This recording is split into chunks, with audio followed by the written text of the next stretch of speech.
Rain gathered like grief against the chapel windows, each drop trembling before it fell. The world outside seemed to hold its breath. Inside, two identical faces stood a few feet apart. Twins, divided not by features but by everything unspoken. Ethan's shoulders were straight beneath his black suit, jaw tight, the image of composure. Chris, beside him, kept his gaze lowered, his hands clasped around a damp envelope he hadn't yet dared to open. The air smelled faintly of lilies and old wood polish, of endings and polite sorrow. Somewhere behind them, the organ sighed out a hymn that no one really listened to. Their father's coffin gleamed under the church lights, polished so perfectly it reflected the candles trembling above it.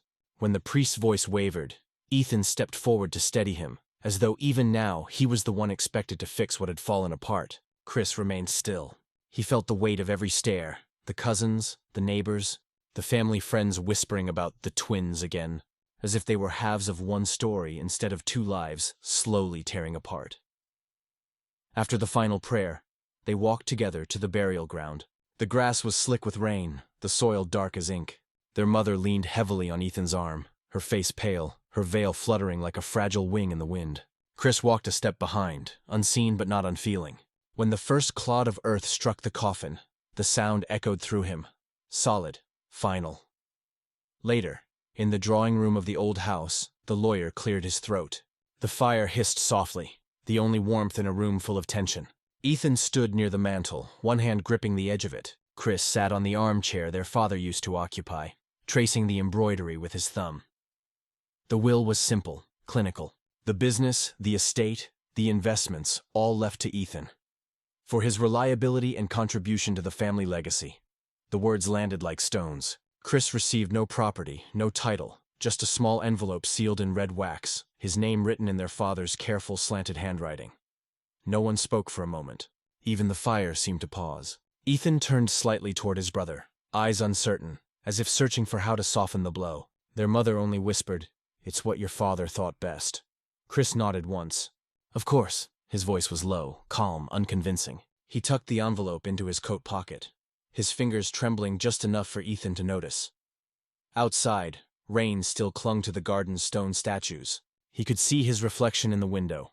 Two versions of himself overlapping in the glass, one calm, one breaking. The lawyer's voice continued behind him, distant now, reciting obligations, signatures, closing statements. Chris stared at the reflection until Ethan's hand appeared briefly on his shoulder. "He wanted you to have something special," Ethan murmured. "Maybe it's personal." Chris wanted to believe him. Instead, he forced a smile. "You were always better at reading him."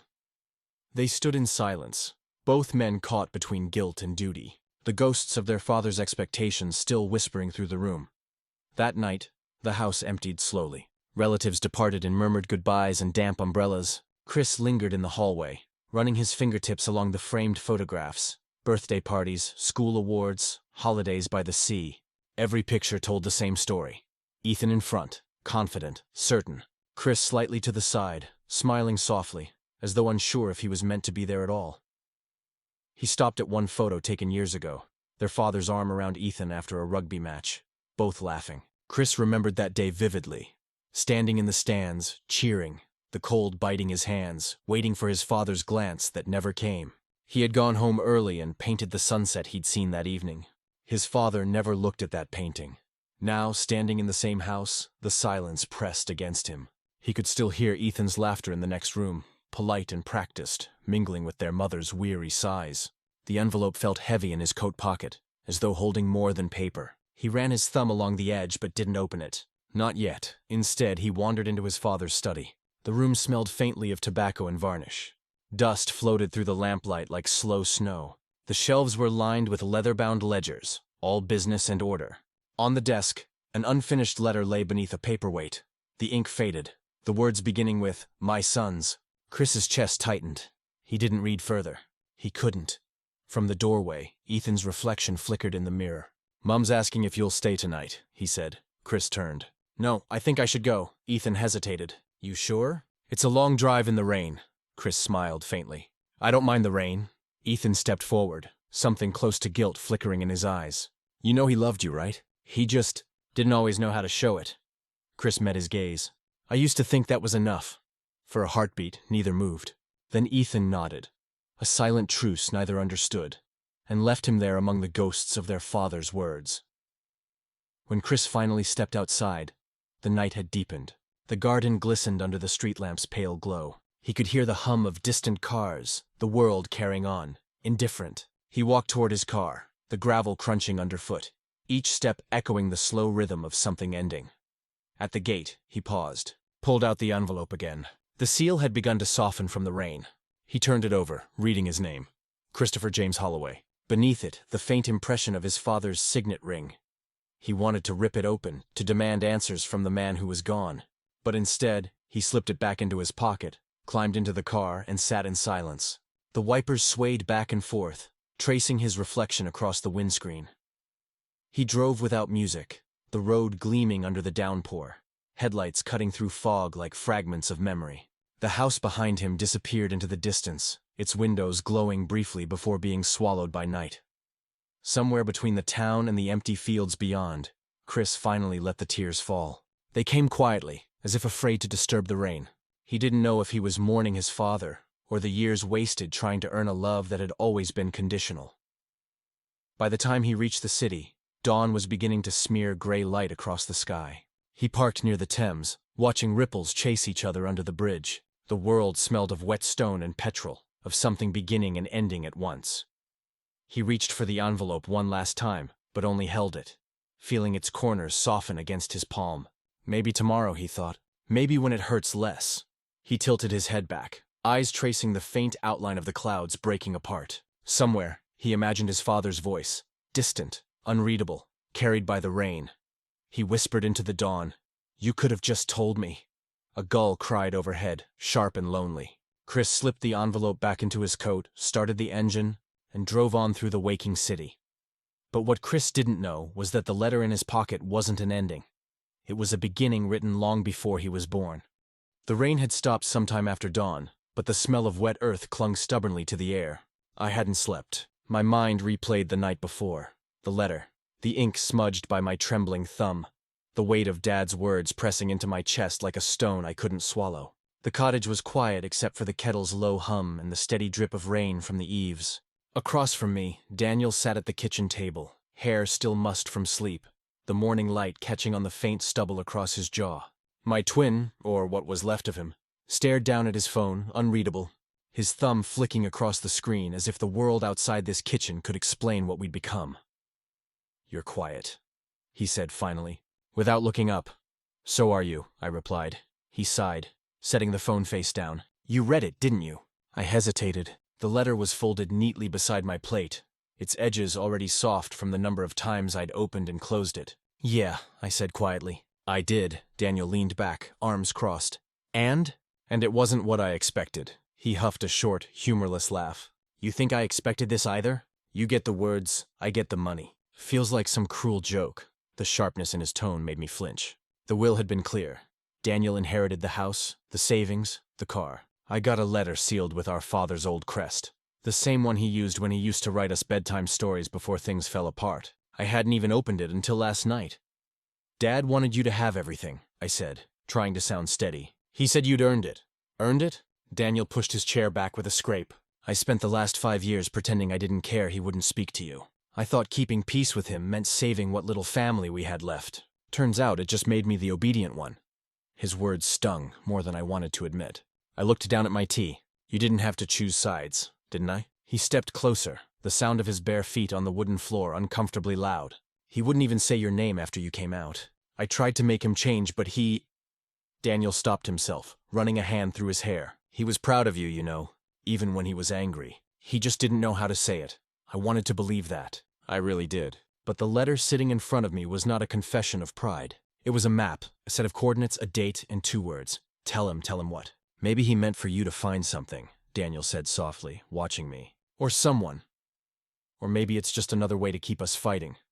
The silence between us was too heavy to bear, so I stood up and went to the window. Outside, the fields glistened under a weak sun, the earth still slick and dark. Our father's land stretched beyond the hedges, acres he'd never let us near as kids. Daniel joined me by the window, his reflection faint beside mine. "You're really going to go there, aren't you?" I met his eyes in the glass. "Wouldn't you?" He didn't answer, but the way his jaw tightened told me everything. He wanted to stop me, not out of anger, but fear. He'd spent years building a version of our father he could still love. I was about to ruin that. "I'll come with you," he said suddenly. "No," he frowned. "Why not?" "Because this wasn't addressed to both of us." I held up the letter. "He wrote it to me." "And you think that makes it yours alone?" "I think it means he wanted me to be the one to find out whatever he couldn't tell us." Daniel stared at me for a long moment before exhaling through his nose. "You always were the stubborn one," I smiled faintly. "And you always hated that about me." He didn't argue. Instead, he reached for his mug, the tension in his shoulders easing just a little. "Fine, but promise me you'll be careful. Whatever's waiting at that place, it's not just about Dad, it's about us." I didn't promise, because I wasn't sure I could keep it. By afternoon, the sun had broken through the clouds, spreading a thin warmth over the muddy ground. I packed a small bag, the letter, a torch, my sketchbook, and headed out to the edge of the field. The wind had picked up, carrying the faint scent of sea salt from miles away. Somewhere beyond those hills was the spot marked on the map. I hadn't taken more than a few steps before Daniel appeared in the doorway behind me. "You forgot this," he called, tossing me Dad's old compass. I caught it instinctively. "You kept this?" He shrugged. Couldn't throw it away. Our eyes met. There was something fragile in his expression. A trace of the boy I used to share everything with before the world split us into two opposing halves. "Thanks," I said. He gave a short nod, then turned back inside, leaving the door slightly ajar. The path was overgrown, lined with wild nettles and the ghosts of our childhood adventures. I followed the compass needle east, past the crumbling stone wall where Daniel once dared me to jump. Past the oak tree with our initials still faintly carved into the bark. Everything felt smaller now, quieter, like the land itself was holding its breath. An hour passed before I reached the boundary fence. Beyond it, the ground dipped sharply toward a hidden valley, mist curling like smoke above the trees. And there, half buried under moss and ivy, stood a weathered wooden shed, the kind Dad used to disappear into for hours when we were kids. My pulse quickened. The letter hadn't said what I'd find here, only that I had to tell him. But as I reached for the latch, the sound of footsteps behind me froze me in place. I turned sharply. Daniel stood a few meters away, breathing hard, mud on his boots. "You didn't really think I'd let you do this alone, did you?" The wind lifted the corner of the letter in my hand, and for the first time, I realized how much of our father still lingered between us, in the silences, the arguments, the things left unsaid. "Fine," I said quietly. "But whatever's inside, we face it together." Daniel nodded, stepping beside me. I pulled the latch. The door creaked open, the smell of damp wood and something metallic spilling out. Inside, a single envelope sat on the workbench, addressed not to me, but to him. Daniel reached for it, his fingers trembling. The last of the sunlight slipped away, and the air grew cold. Neither of us spoke as he opened it, but as he began to read, his expression changed. Not with anger, not with grief, but with something far worse. Morning crept in like a whisper, pale light slipping through the cracks of the blinds and brushing against the half-finished canvases stacked by the wall. Chris hadn't slept. The envelope lay open on the small kitchen table beside a mug gone cold. Its contents, 2 lines of numbers and a single brass key, staring back at him as if daring him to understand. He traced the coordinates again on a scrap of paper, whispering them aloud, half expecting them to rearrange into meaning, but they didn't. Outside, London stirred awake.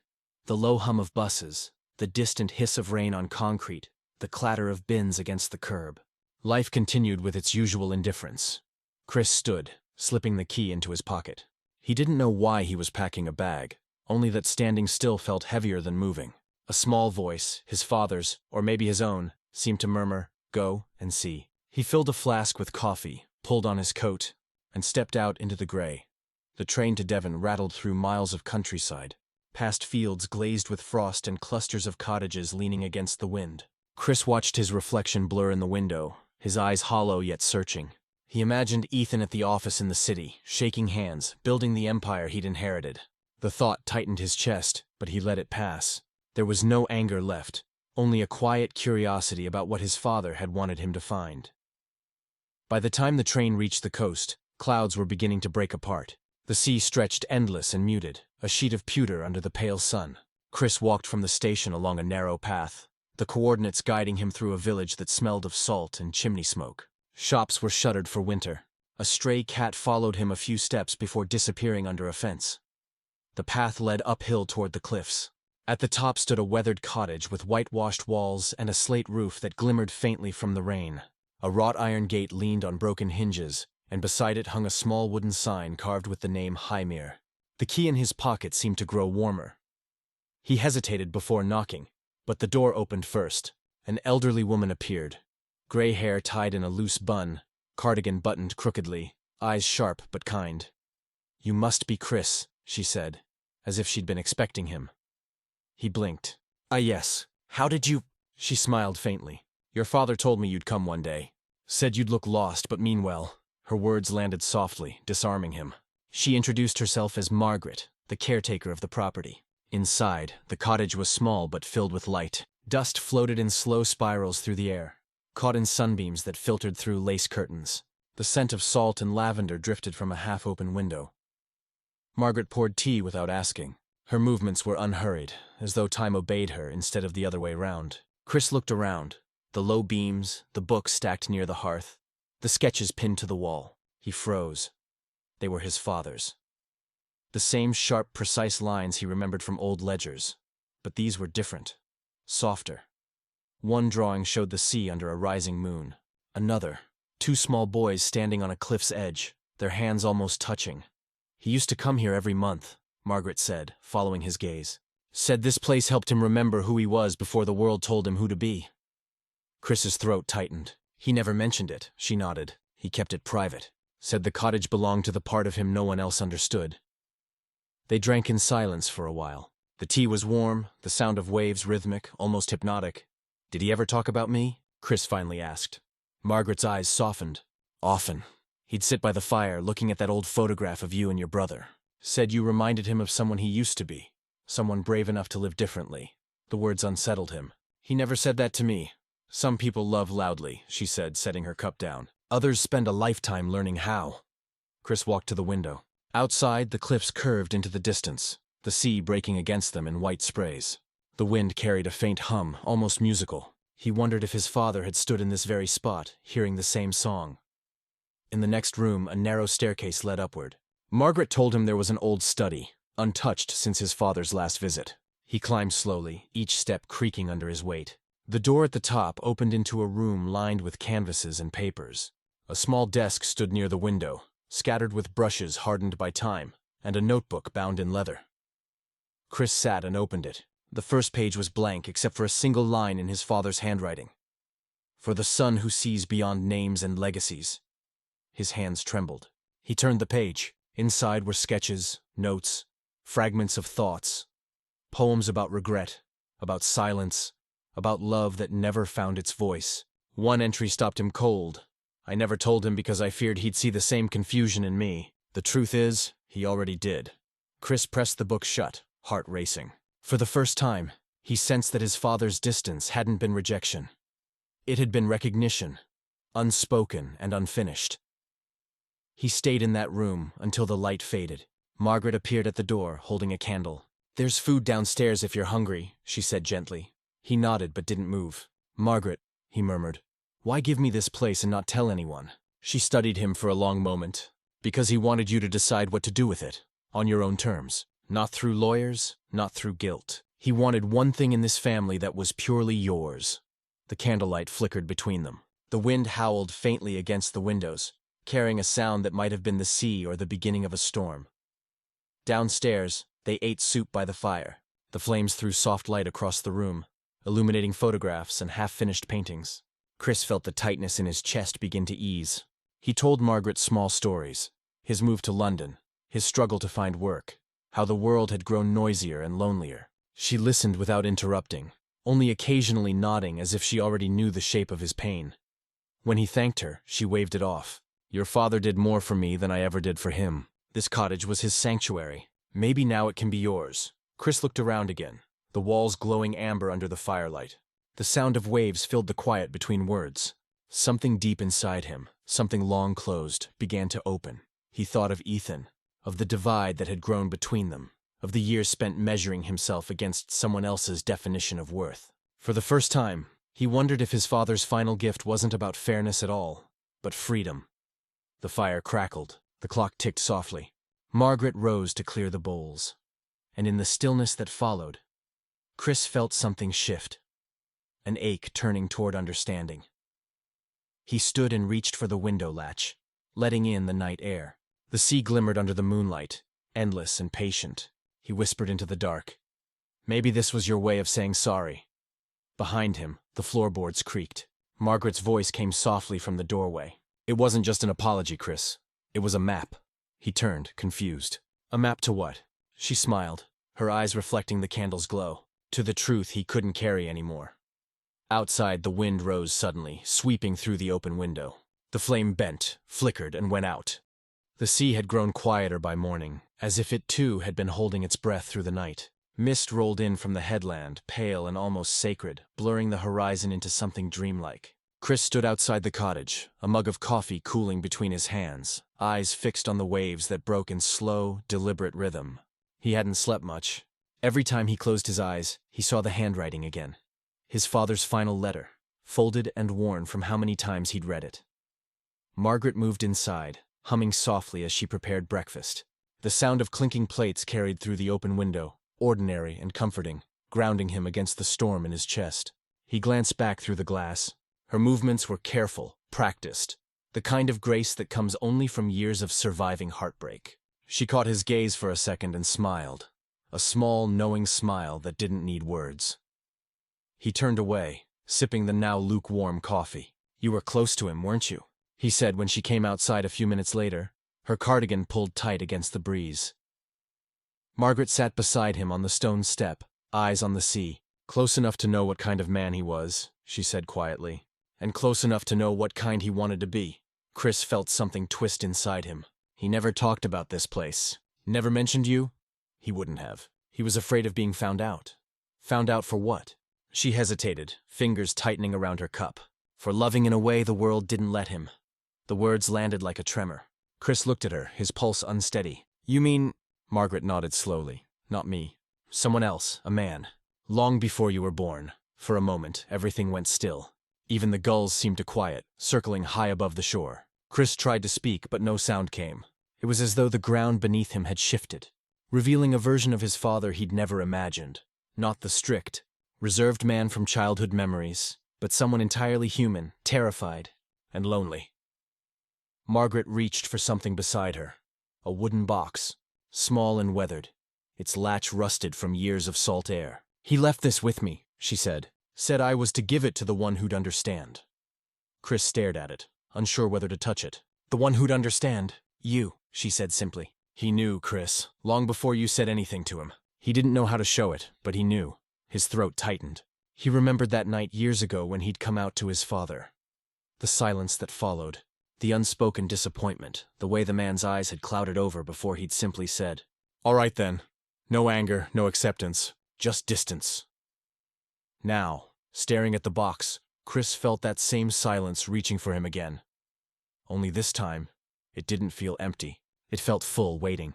He opened the latch. Inside lay a bundle of letters tied with twine, a photograph of two young men on a rocky beach, and a ring, plain silver, worn at the edges. The handwriting on the envelopes was unfamiliar, flowing and elegant. Margaret glanced at the photograph. "That was Michael," she said. "Your father's first love. They met here. It was the summer of 1976, before your mom, before the expectations, before everything turned into something he couldn't hold." Chris traced the faces in the photo. One unmistakably his father, laughing, wind in his hair. The other man, slightly taller, with eyes that mirrored warmth and mischief, the kind of look that made people feel seen. "Michael drowned that autumn," Margaret added. "A storm came in suddenly. Your father never forgave himself for letting go of his hand." The world seemed to narrow around that single image. Two young men, a storm, a hand slipping beneath the water. Chris felt a tear break free, then another. "He built this cottage after that," Margaret continued. "He came every year, even after he married your mother. Said the sea was where he went to remember and to repent." Chris closed the box carefully, his breath shaking. "Why tell me now?" "Because he wanted you to stop running from yourself," she said. "He wanted you to see that the love you carry isn't something broken. It's the same love that lived in him, buried under guilt and fear. He looked out toward the horizon, where the sky met the sea in a line so faint it could almost be mistaken for smoke. The idea that his father, the man who'd always seemed carved from stone, had once loved another man so deeply it haunted him for life, filled Chris with something he couldn't name. Not forgiveness yet, but understanding. Tom doesn't know any of this, he said quietly. He wouldn't believe it. Maybe not now, Margaret said, but he will, when he's ready to stop protecting what doesn't need protecting. Chris nodded, though his chest ached with the thought of his brother, the twin who had always seemed untouched by doubt, who'd taken the inheritance and walked away without once asking what Chris had been given. Margaret rose, placing a hand on his shoulder. You have more of your father in you than you realize, she said. The brave part, the part that stays even when the tide takes everything else. He watched her go inside, the door creaking softly behind her. Alone again, Chris held the ring between his fingers. The metal was cool, smooth. It seemed to pulse faintly in his palm, as if remembering its own history. He slid it onto his finger. It fit perfectly. From somewhere in the distance, thunder rumbled. A low, slow roll across the sea. The mist thickened, curling around the cottage like breath. And in that quiet moment, he felt something shift. A door opening inside him. He whispered into the wind, barely audible. I understand now. But the air around him changed. The waves grew louder, and when he looked up, he saw a figure standing where the sand met the surf, half hidden by the fog, unmoving, watching. At first, he thought it was a trick of light, but then the figure took a step forward, and even from that distance, Chris could make out the dark hair, the stillness, the impossible familiarity. He froze, the ring burning cold against his skin. The sea roared again, erasing the footprints in its wake. The fog clung to the cliffs that morning like a secret unwilling to lift. Chris stood at the edge of the shoreline, the letter clutched tight in his hand, its paper softened by the mist. The world was muffled, waves sighing against stones, gulls crying somewhere beyond sight.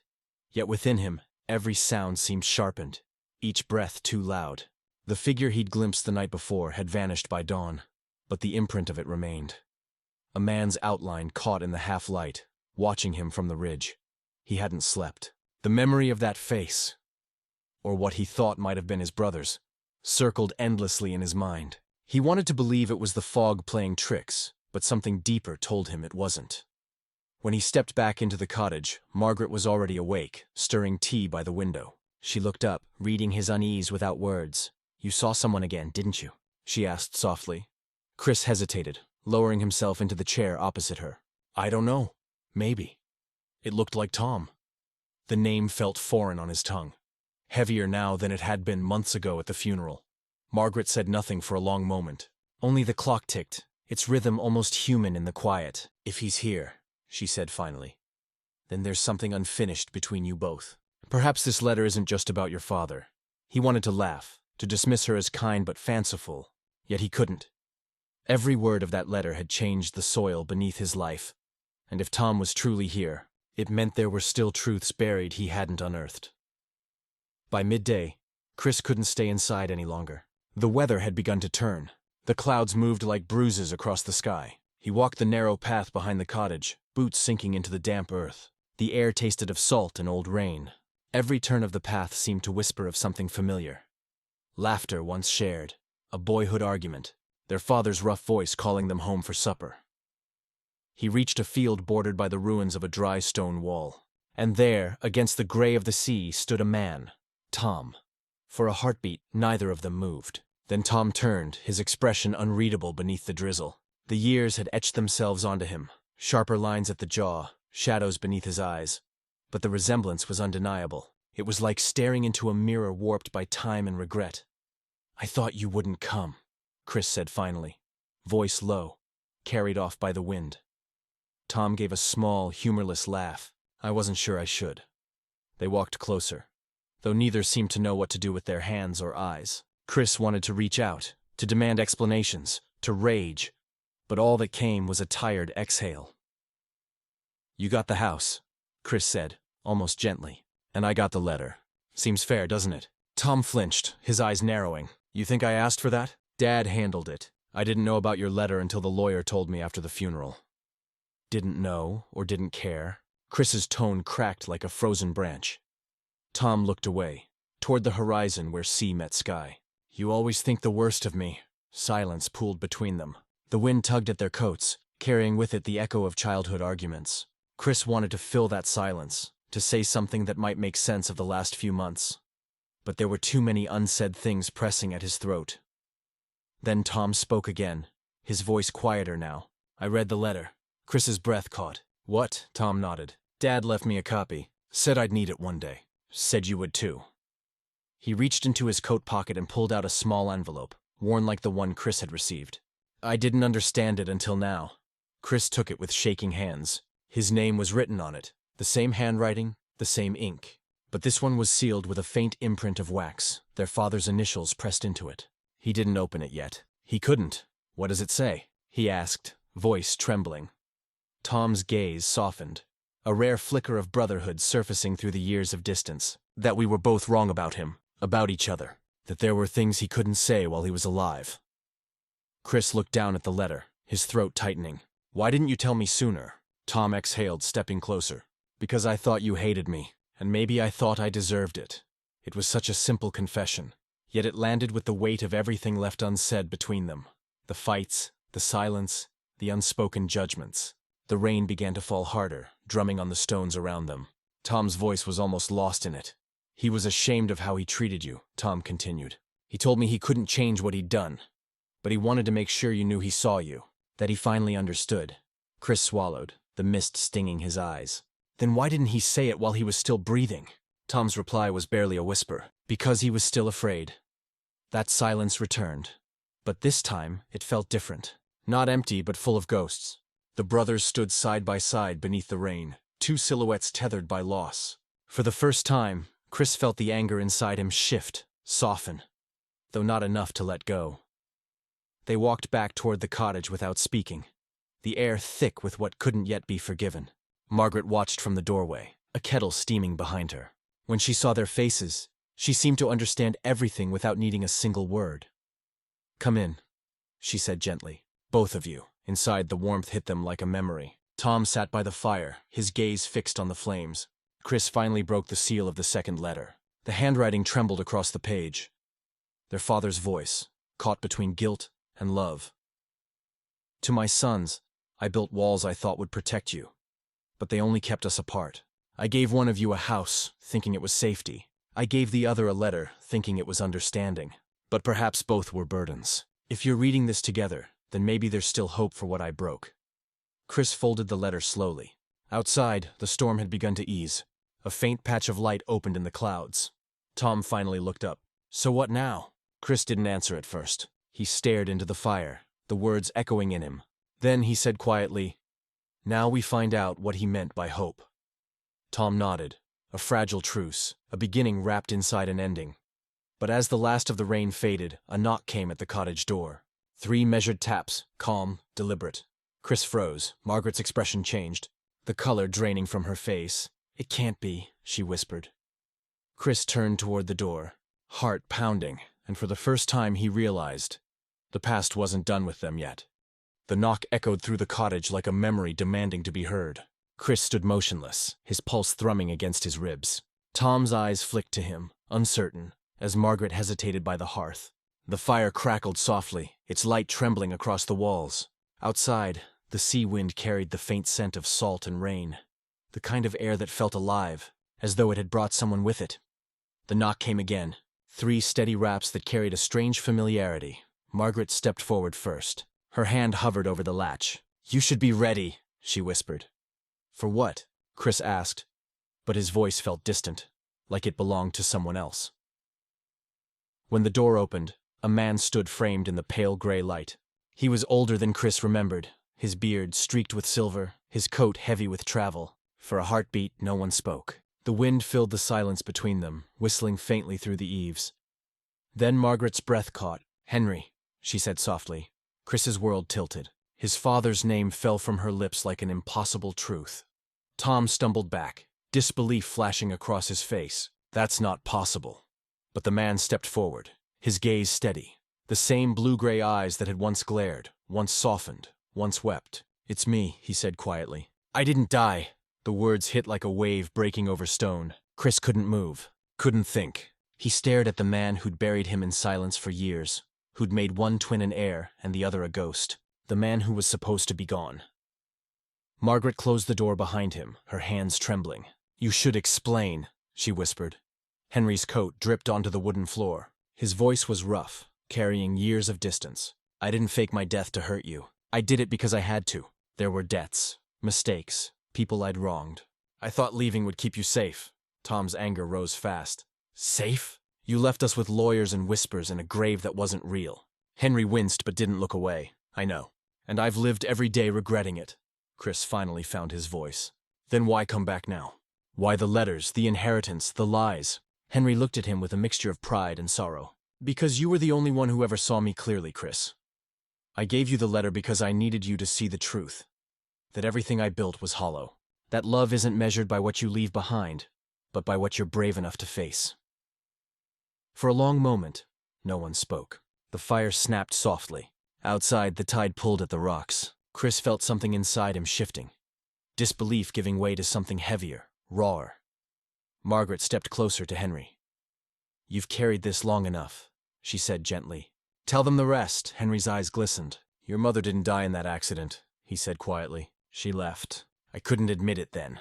Not to the village, not to you boys. It was easier to tell you she was gone than to confess I'd driven her away." Tom sank into a chair, the world spinning beneath him. "You let us mourn her," he whispered.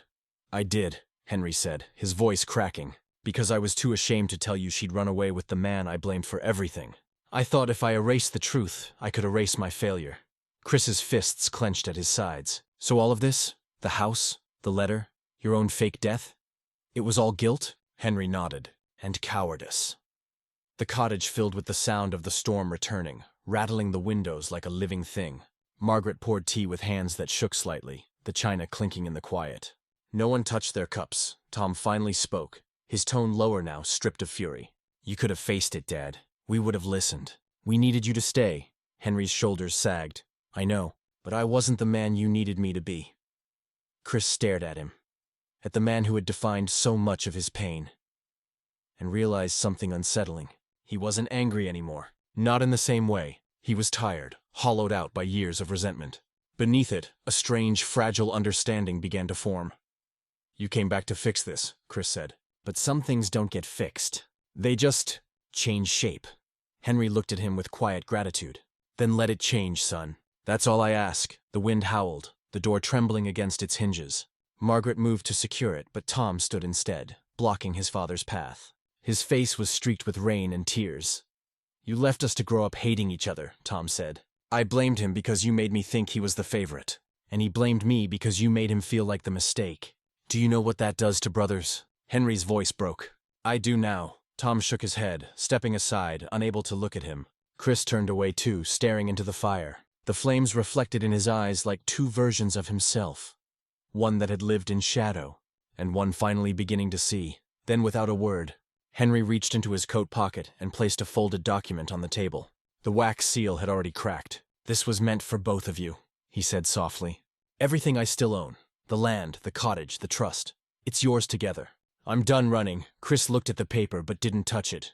"It's not about money anymore," he murmured. "It never was." Henry smiled faintly. "That's why it's yours." The storm outside began to fade again. The room seemed smaller now, quieter. The three men stood in that silence, the air heavy with history.